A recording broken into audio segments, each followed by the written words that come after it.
अस्सलाम वालेकुम नाज़रीन। गौरी खान ने शाहरुख खान से अलैदगी का इशारा दे दिया। बॉलीवुड के बादशाह शाहरुख खान की अहलिया गौरी खान ने एक दूसरे से अलैदगी का इशारा दे दिया। भारतीय मीडिया रिपोर्ट्स के मुताबिक गौरी खान ने इंस्टाग्राम पर अपनी शादीशुदा जिंदगी के बारे में तहलका-खेज़ बयान जारी किया है। इन्होंने शाहरुख और अपनी तस्वीर पोस्ट के साथ ही लिखा कि मैं शाहरुख को छोड़ना चाहती हूँ।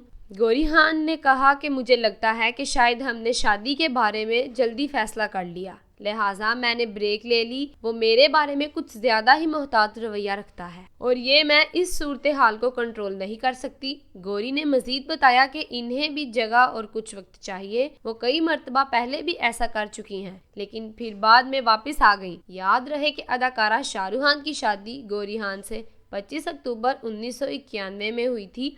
इनके 3 बच्चे, 2 बेटे और 1 बेटी हैं। मजीद वीडियोस के लिए हमारे चैनल को सब्सक्राइब करें और बेल आइकॉन का बटन लाजमी दबा दें। शुक्रिया।